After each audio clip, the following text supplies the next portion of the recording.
Salut. Alors, t'étais pas prévu au programme de revoir tout de suite la R11, mais bon, pas le choix. Je vais vous montrer une pièce, vous allez comprendre.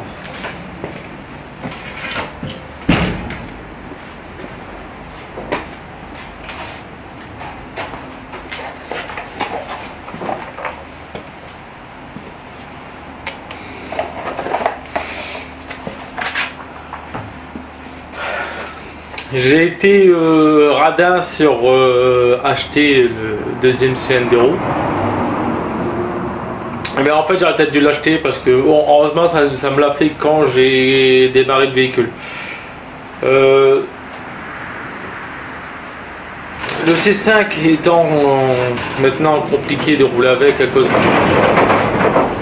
Oui bon, il y a beaucoup de vent, vous aurez ça quasiment dans toute la vidéo je pense.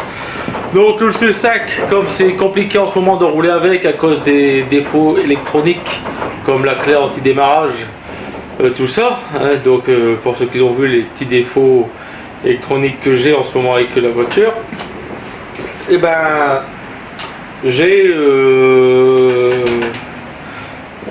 on devait prendre la R11 et puis on la prend. Je mets le pied sur le frein pour retirer le frein à main pour pas qu'elle descende sur le stationnement.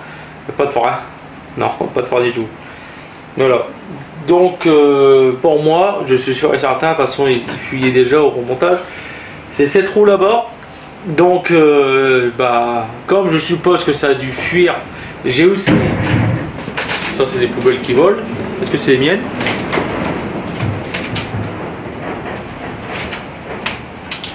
Non, c'est pas les mêmes. Donc, comme j'ai été radin, ben, du coup, j'ai racheté le cylindre de roue et un jeu de garniture de frein. Alors, je vais faire que à côté. C'est exactement les mêmes, c'est la même ref, les mêmes trucs. Je vais faire juste le côté gauche, comme c'est le seul côté où j'ai pas changé le cylindre de roue, donc. Il y a dû avoir du liquide de frein qui a dû fuir dessus, ça je l'ai pris en précaution. Donc s'il y a des gouttes dessus, bah, je prends je prends là-dessus et voilà, donc j'aurai un côté qui ne servira à rien. Parce que je sais très bien, par expérience personnelle, le liquide de frein dès que tu mets sur la plaquette de frein, même si tu ne regardes plus, ça s'est imprégné dedans et ça te bouffe la plaquette de frein à chaque freinage. En gros, ça va s'user extrêmement vite, ça va s'user 3 fois plus vite que de l'autre côté. Voilà. Donc, ça, étrier de frein, mâchoire de frein, cylindre de roue à changer. Du coup, j'ai encore la même olive et j'ai pas racheté, donc du coup, je vais conserver la même olive. Donc je lève cette voiture, je retire ça et j'espère que c'est bien là. Je vais recontrôler voir, mais normalement mon souci c'est bien là. Parce que au sol j'avais vu des gouttes. Enfin j'avais vu des gouttes, j'avais vu... De toute façon je vais le voir au niveau de la roue. Donc j'ai continué à rouler avec la voiture sans frein pendant à peu près 20 km. Oui parce que même qu'elle n'avait pas de frein, je l'ai pris. Ah bah... Il n'y a plus du tout de liquide de frein, j'en ai pas de réserve là.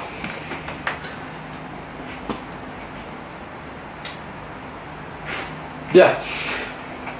Du coup j'ai du liquide de frein à racheter, parce que là il y en a un bocal vide, il n'y a plus rien du tout. Donc j'espère que c'est bien le cylindre et c'est pas encore une fois un raccord défectueux que j'ai fait et que en gros ça s'est perdu. Voilà. Allez, je vais commencer par ça déjà. Bon, c'est confirmé, c'est bien, le cylindre de roue qui n'a pas changé, qui fuit. La roue elle est pleine de frein. Enfin de frein, elle est humide. Et la voiture, il n'y a pas plu en ce moment. Donc voilà. Donc c'est confirmé, c'est bien ce côté-là.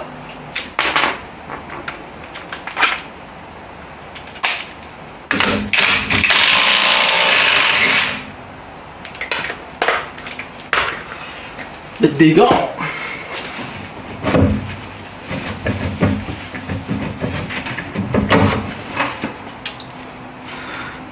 Et ben j'ai bien fait de racheter des garnitures de frein. Ils sont complètement humides. Voilà, tout le liquide de frein il est ici. J'ai bien fait de racheter un jeu. Donc du coup ça c'est mort, ça c'est mort, ça c'est mort. Bon maintenant le plus chiant ça va être de démonter ce qu'il y a derrière. Parce que vous vous rappelez, j'avais limé, j'avais du 12 et j'avais du 11 dessus.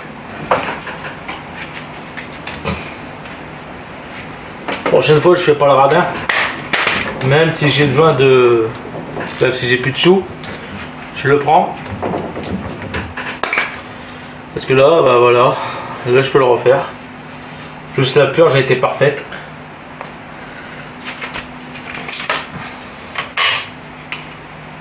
Donc ça, bah, il me faut du nettoyant fin. Donc je nettoie ça. Ouais. Donc c'est bon, c'est remonté, cylindre de roue et mâchoire de frein. Donc là tout est remis, hein, tout est comme avant. Je vous ai épargné les étapes parce que c'est la vidéo juste avant qui a été faite. Donc là je viens de nettoyer le tambour avec du nettoyant contact, hein, comme ça. Donc voilà, nettoyant contact, basique, c'est exactement pareil que le nettoyant frein, c'est quasiment la même composition. Donc comme on voit, bah, ils sont encore bonnes, hein, les garnitures, mais ils seront plus bons parce que regarde, ils sont humides.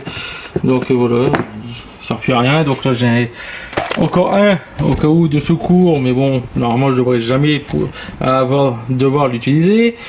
Là je vais pouvoir remettre ce cylindre de roue, le tambour de frein directement à la roue. Et avant de continuer, je voudrais remercier un abonné qui maintenant devient youtubeur parce qu'il a lancé sa chaîne YouTube. C'est Patou.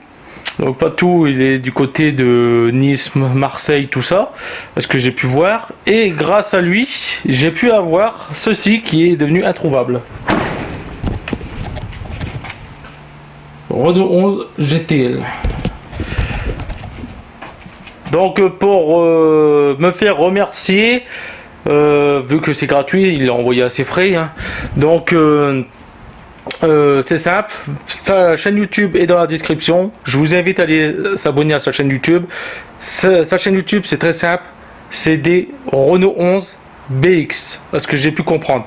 Et Renault 11, il y en a à peu près une dizaine en stock. C'est une mini casse Renault 11 qu'il y a chez lui. Donc il y a du stock, donc après s'il y a des gens qui ont besoin par exemple de pièces, est-ce qu'il les revend, je sais pas, mais vous pouvez aller vous abonner à sa chaîne YouTube. Et en tout cas, merci à toi Patou pour le petit logo Renault GTL, parce que je ne l'aurais jamais trouvé. Le seul que j'ai trouvé c'était un Renault 9 GTL. J'étais pas loin de mettre un Renault 9 GTL à l'arrière de la Renault 11. Voilà. Donc moi je poursuis maintenant le remontage de ça. Faut que je vais chercher du liquide de frein, que je refasse une purge et le véhicule est de nouveau roulant. Bon, je viens de finir la purge des freins, voilà. Donc le véhicule est opérationnel à aller rouler. Maintenant je peux rerouler sereinement, on va dire, hein, jusqu'à la prochaine petite imprévue. Voilà.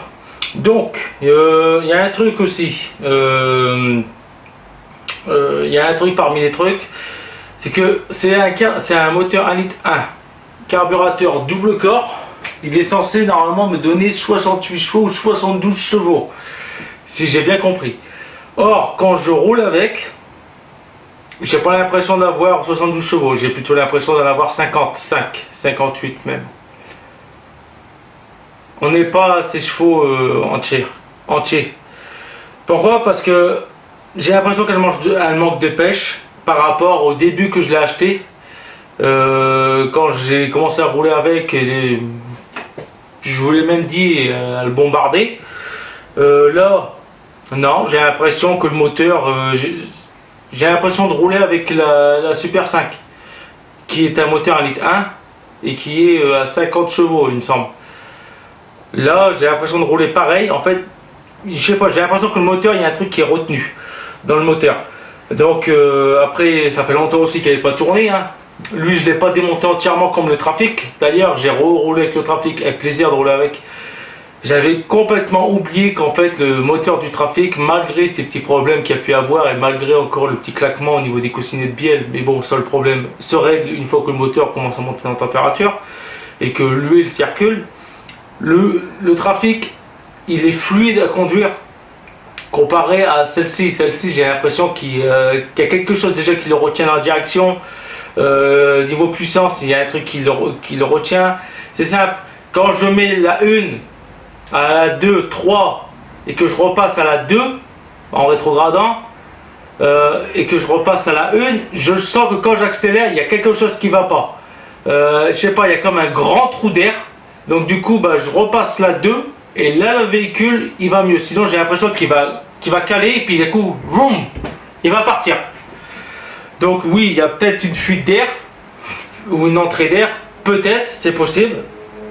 Mais là pour le moment, ça roule. Après, il y a peut-être quelques segments qui sont peut-être aussi collés. Hein. Mais bon, ça, il faudra voir par la suite. Normalement, plus je vais rouler avec, plus ça va se décoller. Logiquement. Enfin, logiquement, ça va aussi s'encrasser, mais ça va normalement devrait se remettre en place.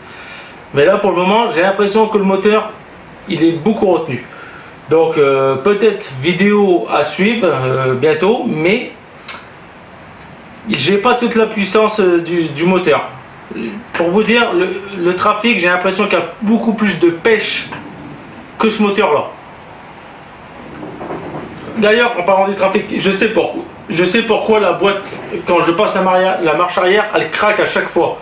En fait, c'est très simple, la marche arrière n'est pas synchronisée avec le moteur. Et comme le moteur, il y a un régime plus élevé que celui qui est préconisé, à cause à cause de la capsule qui fuit et l'éthanol aussi, je devrais encore peaufiner le réglage.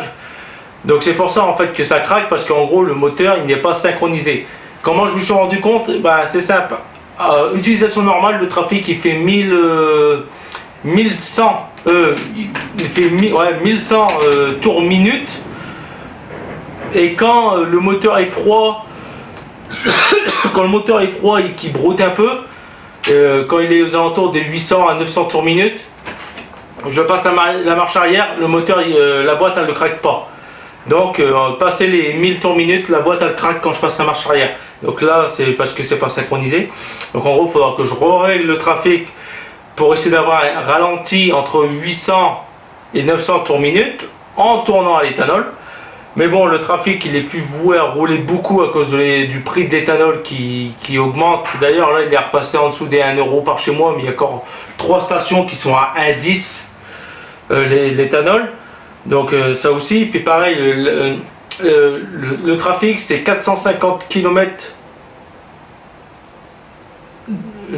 pour la contenance du réservoir de 70 litres. 70 litres, 450 km à vide avec le Trafic. Voilà, c'est l'autonomie que je fais. Celle-ci, en roulant à l'essence et un peu d'éthanol, j'ai pu comparer à peu près. Je suis à peu près 600-700 km le plein de 35 litres à peu près de ce véhicule là. Il est plus économique que le Trafic, mais le moteur il galère un peu plus que le Trafic. Donc ça c'est hyper chiant. En tout cas, vidéo à venir, hein, sûrement pour la R11. La madame qui est derrière qui dandine, elle veut que je m'occupe d'elle. Donc vidéo à venir prochainement pour la R11 pour essayer de savoir pourquoi le moteur il est poussif et tout ça. Sachant qu'il y a eu réglage culbuteur, filtre changé, peut-être fuite d'air, mais ça il faudra que je contrôle plus tard. Pour le moment, non. Là, ça roule et je vais passer sûrement l'hiver comme ça. Et aussi un autre problème aussi que j'ai pas dit, c'est que quand le véhicule est chaud, je galère à le redémarrer. Ça aussi c'est chiant. Donc il y a peut-être encore un problème au niveau des soupapes. Peut-être les soupapes ne ferment pas, ou comme je vous ai dit, les pistons, les segments, peut-être qu'il y en a des cassés. C'est possible que ça a cassé. Ou alors l'étanchéité. Pour moi ça se passe là au niveau des pistons. Le plus gros des problèmes pour moi ça viendrait d'ici. Voilà. Bon allez, on se revoit à la prochaine vidéo et peut-être que normalement ça devrait être sur le Trafic cette fois-ci. Allez, à plus tard. Qu'est-ce qui se passe?